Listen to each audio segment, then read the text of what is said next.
Good morning, everyone. We are coming to you live via Facebook streaming, YouTube streaming, and via Skype. Each one of you is welcome to this live streaming from our studios in Trinidad.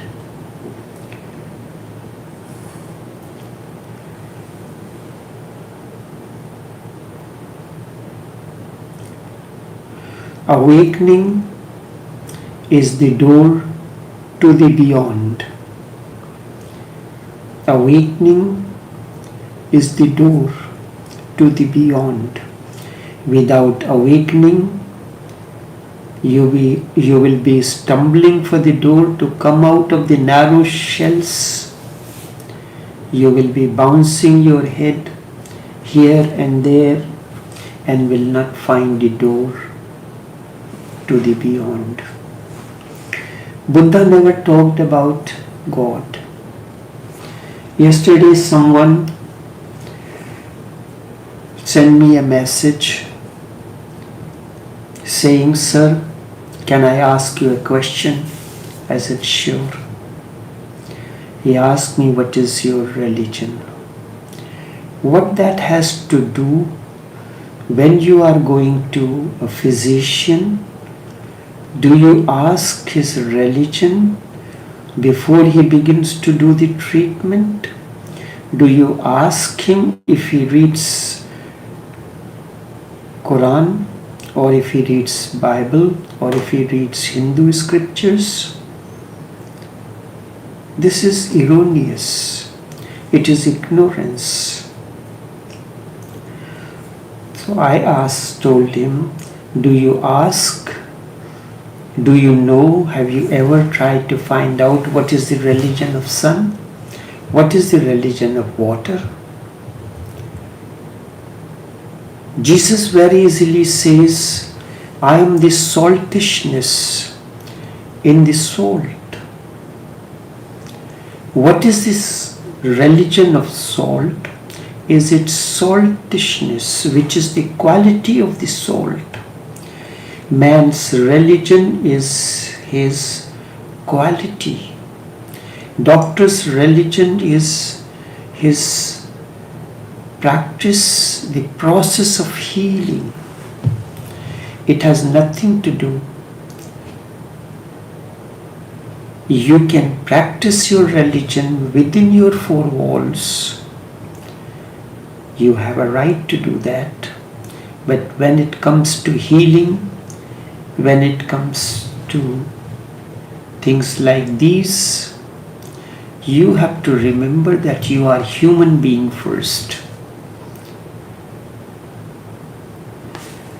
No one asks what is the religion of the stars, moon, sun. What is the religion of ocean?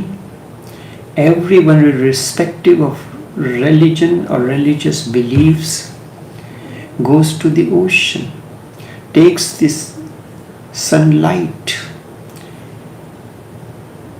So I told him, when I was 10 years of age, I asked my grandmother, who was a Sufi sheikh, "What is my religion?" She told me, "Your religion is the same as that of God." I asked her, "What is my religion?" And she answered me with a question. So the problem did not solve. I asked her, "What is the religion of God then?" She said, "You ask too many questions. Only fools ask questions. Wise men do not ask questions, they search." And she said, "You have to find out what is the religion of God." Awakened one comes, shows a direction, but yet still human imbecility continues unabated. Buddha never talked about God. He said prayer is not born as yet. If the prayer has not born, how can I talk to you about God? You are still asleep, you are still dreaming, your eyes are not open. How can I talk to you about the light or sunlight or rays of sun? Can you talk to a person who is asleep about the sun rays? You have not started walking as yet, still you are creeping, and you want me to teach you how to dance?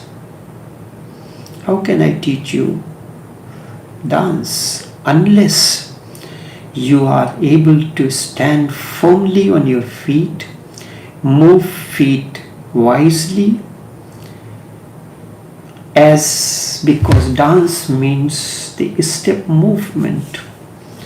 The steps have to be followed, and then with that the hand movement comes. Coordination of the hand and feet movement, and with that the body swings. That is what the dance is. Then hand gives the hand gestures, feet follows, both of them follow one another. Then the head, the eyes movement, the facial expressions, all are needed in dance, but you are still creeping. You want to know. You want me to teach you dancing? You want me to talk to you about sunlight? You want me to talk to you about light? First wake up from your slumber. First start walking instead of creeping. Let your feet be firm and stand firmly on the ground. You cannot stand properly and you want dance. Prayer is born only when there is fearlessness. There are two words in Hindi, abhay and nirbhay. They are not synonyms, although they are used. A means no, bhai means fear, and nirbhay, ni means no, bhai means fear, but they are not similar. The difference is very basic, and it is like the difference between heaven and earth. In the dictionary you will see the same meaning. They are used as synonyms, but dictionary meaning and the meaning in the life are two different things. Life is a big dictionary or encyclopedia where each word has its own meaning. Each word has its own connotation.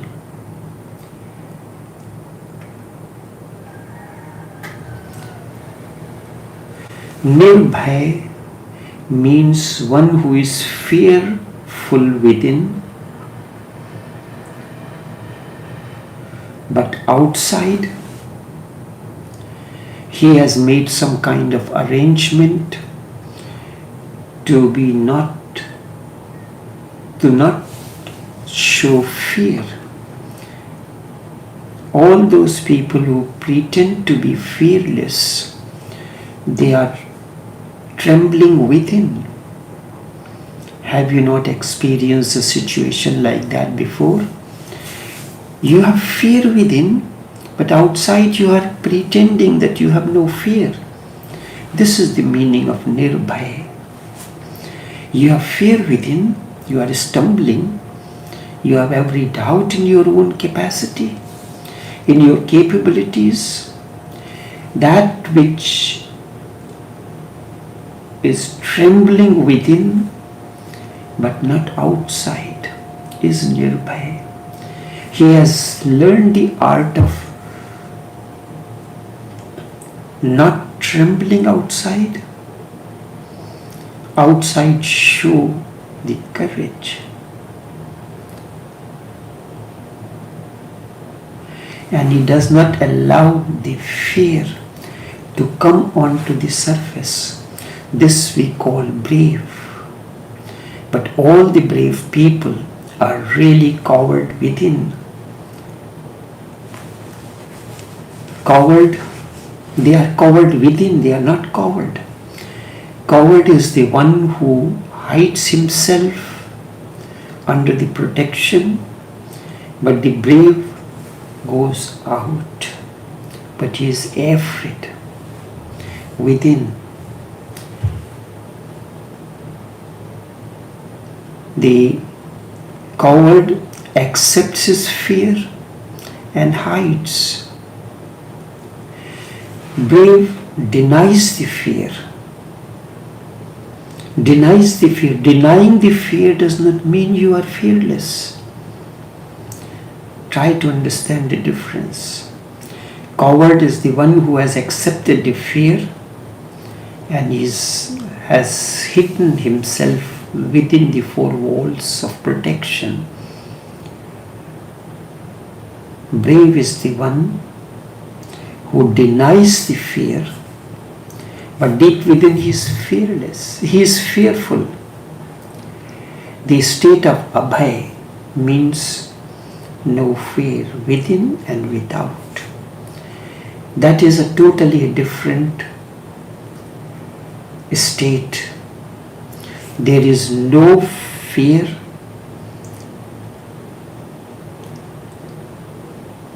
and there is no fearlessness. When there is no fear, how can you talk about fearlessness? In the other case, there is fear within, but you are denying because there is fear, that's why you are making arrangement to be not fearful outside. But outside you are pretending you are fearless. When there is no fear, why would you seek protection? Then there is no need of protection of any kind.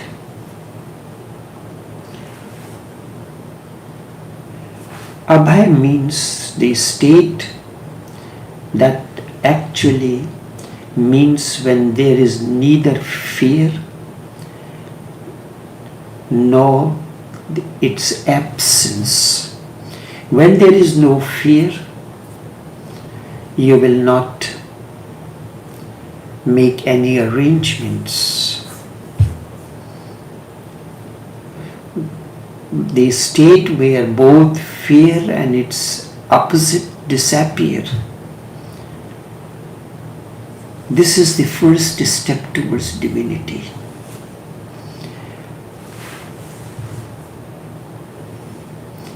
Each religion and their preceptors preach you. If you do not follow God, He will punish you. God does not punish anyone. Which has been very comprehensively mentioned by Krishna in the 4th chapter of Bhagavad Gita, the first shlok. He says, I created a law, a system. That system means, and I cannot even change that. The system in scientific terms we can understand. If somebody pushes his hand into the fire, no prayer can save him. Neither God will save him nor devil can save him. You put your finger into it, it must burn. You put your finger into the electrical socket, you must get the shock. You must get electrocuted. This is the law. Just like the scientific law, if you follow this, this will happen. If you do not, if you follow the principle of fire carefully, it will be a blessing to you. It will cook your food. It will give you all kinds of comfort. That is why it is said mind of the man is both enemy and a friend. If you know how to use it, it becomes your friend, just as computer. It is the mind outside. If you know how to use it, it will be friendly to you. If you do not, it will bark at you. I am not very familiar with the computer system as others are. And that is the reason that there is at times distortion, because one friend has given me a Blue Yeti microphone which is connected to the iPad, and the iPhone is using its internal microphone, not external. It is not connected. So the three systems, the Facebook streaming is done through iPhone that uses its own internal microphone. iPad is connected to Blue Yeti microphone, so it uses external microphone, and Skype uses MacBook's internal microphone. Whereas all the signals should go at one place, from there it should be distributed to all. But how can this be done? I do not know. I am not that versatile. So to some extent I have learned, mastered over, so it does not bark at me at times. But detailed technicalities I am still unaware. So to the mind, do you understand your mind totally? If you understand the mind totally, it becomes your friend. But we are partly understand the mind, so partly it is friend, and at times it barks at you.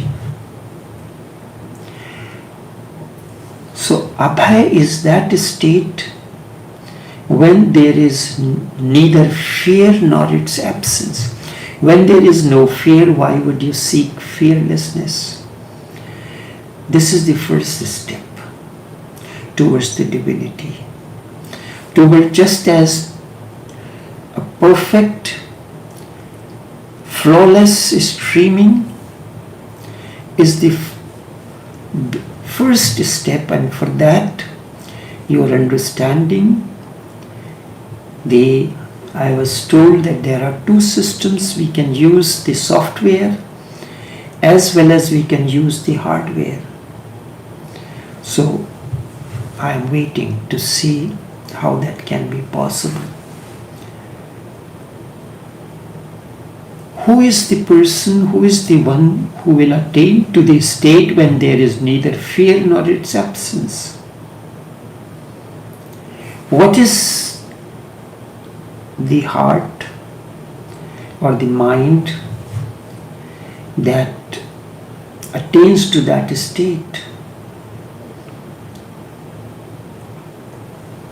When there is no conflict, there is no desire, there is no lust, then that state, that person, you are afraid, you have unfulfilled desires. So there is a fear of that. Maybe you may be able to attain to these, or maybe you may not. You have conflict, you have jealousy, you have hatred. It is because of the desires, it is because of attachments, the conflict arises. Have you ever observed that you cannot make anyone directly a friend or an enemy. You cannot make anyone directly an enemy. First, you have to be friendly with the person. If you want to make somebody enemy, how can you make the enemy? First, you have to make a friend. Enmity is not born directly. Behind the enmity comes the friendliness. Conflict does not arise directly. There has to be attachment first. You cannot create hatred directly. Hatred is the byproduct of unfulfilled love. Enmity is the outcome of unfulfilled friendliness. So, in order to make someone an enemy, you have to be friendly with that person. In order to create conflict with an individual, you have to create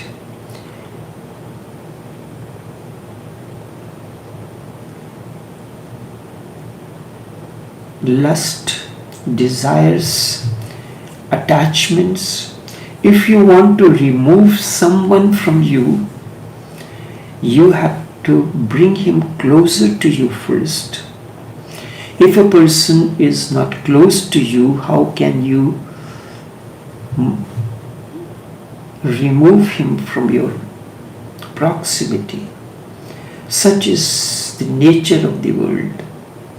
It moves in the opposite direction. If you want to avoid conflict, so you have to remove any kind of attachments, rag, communion. Because attachment is the beginning of conflict. When you have accepted the person, how can his shadow be removed? A person is here, the shadow must follow the person. Conflict is the shadow of attachment. Enmity is the shadow of friendliness. If you are inviting, accepting someone, its shadow must follow him. You cannot ask that the guest can come in, but not his shadow. Can you do that? And say that I have only invited you, but not your shadow? The shadow will always remain. Conflict is the shadow of attachment.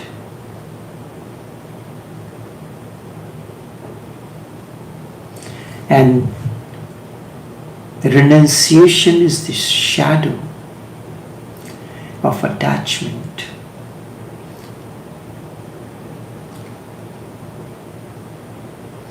When you are free from any kind of attachments, as long as the doctor is not attached to the patient, he can operate upon, a surgeon can operate upon that because he is not attached. If there are emotional attachments with the patient, then the doctor cannot perform this surgery. His hands will tremble. That is why at times doctors, surgeons do not perform this surgery on their own family members.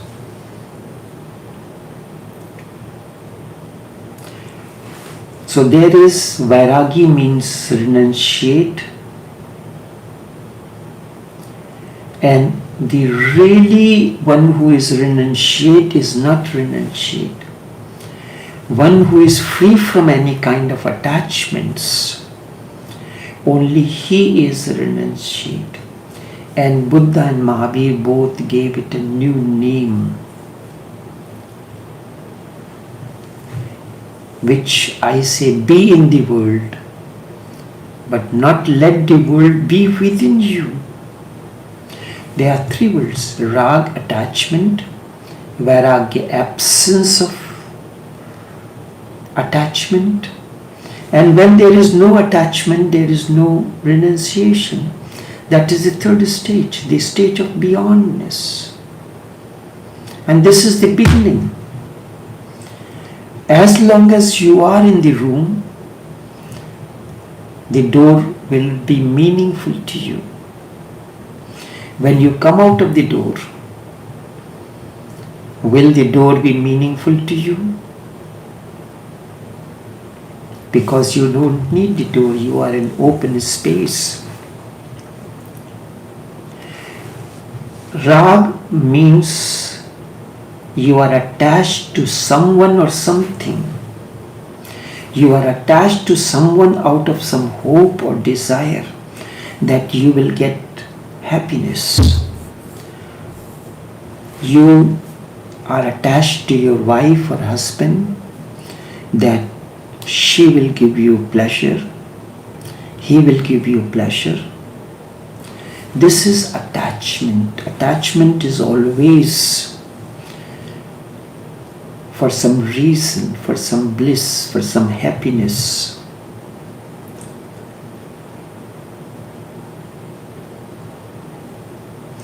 And this is the hope. Then attachment is the dream of happiness. Attachment is the dream of pleasure. You are attached to your wife, to your husband, because she will give you pleasure. He will give you pleasure. You are dependent on your pleasure or happiness on the other. There is a desire for it. And then conflict comes in.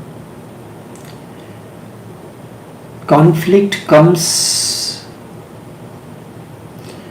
when there is suffering, there is pain because of the other. Whatever you are getting because of the conflict is its experience. Friendship means the desire to accept someone as his own. What is a friend? There is a desire that this is mine. When that person whom you consider to be yours does not happen to be yours, did not prove yours to be yours, then that experience becomes enmity. Friendship is a dream, and enmity is breaking of that dream. You were living in a state of dream and all of a sudden dream is broken. That is enmity. Attachment is searching for the door in darkness, searching for a black cat in a dark room. Attachment is for some desire. This is searching for a door in darkness. There is a strong desire to search for the door, and instead of door you find a wall, And when instead of the door you find the wall, then conflict arises. If you had found the door, then there was no conflict. If you have found the door, in darkness you cannot find the door. There has to be the light. The moment there is light, you can look at it, this is the door. And you can find the door is open. Even if you somehow catch hold of the door and the door is closed, you will bounce your head. So what are we doing? We are bouncing our head on the walls.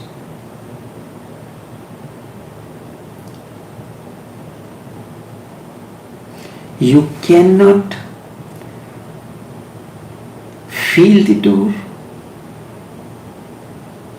Just as to come out of the door, if there is darkness and you are familiar with the geography of the room, you know which side is the door, how to come out of the door, how to reach the door, and turning of the knob you can come out. But when it comes to the life and living, the door is awakening. The awakening means you are in the light. You are no more stumbling in darkness. Awakening is the door to the beyond. Awakening is the door to the beyond. Only this much for this morning. Until we meet again, take care and do have a pleasant day.